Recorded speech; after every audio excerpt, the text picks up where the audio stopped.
outrage from some Aucklanders over a new parking plan put forward by Auckland Transport. The proposal would see curbside parking banned on 1,200 kilometres of road in the city to make way for bus and cycle lanes, footpaths and mobility spaces.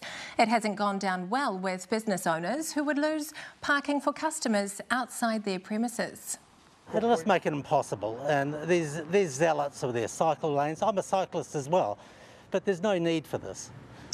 Another proposal is to charge commuters $2 to $4 who park at train and bus stations. Well, it's just going to deter people from wanting to park here. That's kind of the point of having it for free. We can't always get off-street parking, so this is why we tend to come here. You are encouraging for the people to take more cars to the motorway. Well, Auckland Transport's Andrew McGill joins me now live. Andrew, a bit of a backlash today. Were you surprised by that? We're not surprised because we recognise that this is going to represent for some people change.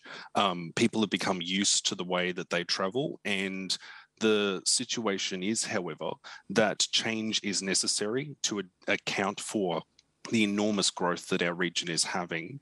And I think once people understand and we explain more some of the detail behind the proposals and the rationale for doing it, there'll be more acceptance of what's being done. But I also understand that it's going to take time. Well, I'd like to talk about a little bit of the detail here tonight as part of that process. How many car parks or spaces currently used for car parking will go under this plan?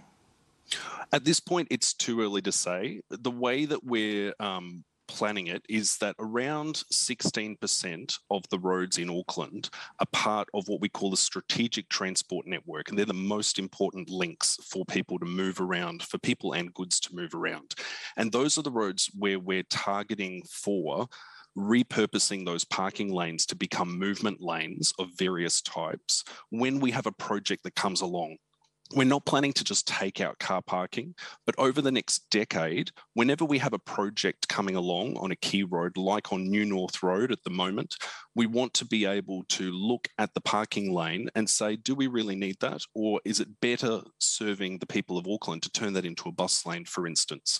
So we're going to provide in the strategy a map of all of those roads in Auckland, and people can start to see what roads could be changed, but it is over the next 10 years. But it could be thousands and thousands of spaces where cars are currently parked over that time. It likely is, isn't it, Andrew?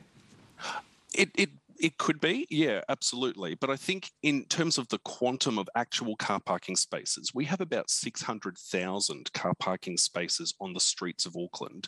And we're talking about 86% of them not being subject to these changes. So that does sound like tens of thousands to me. But what happens to those people who lose their park outside their home? What is your plan for them? So what we're trying to do is to send a couple of key signals here. The first is that you may not be able to park on the main road, but there are going to be lots of side streets where parking will still be available. And the other key message is that if you have a car and you need to use that car, you are going to be responsible for providing space for it to be parked. When people purchase a home or rent a place, they need to consider their storage needs and have those on site, including for businesses, because the alternative is that ratepayers and taxpayers are subsidising the provision and maintenance costs associated with providing for people's storage.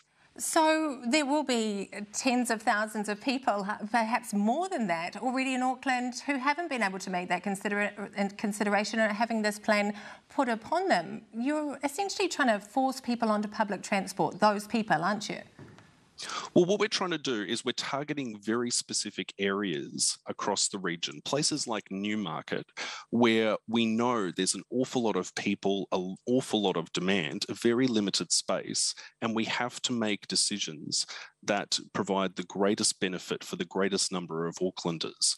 And the other thing that I would say is that these changes are going to appeal to some people, people who are looking for a lifestyle in some of those key centres where they want to be able to travel on public transport or have an easier or safer trip. And these changes will enable that to occur.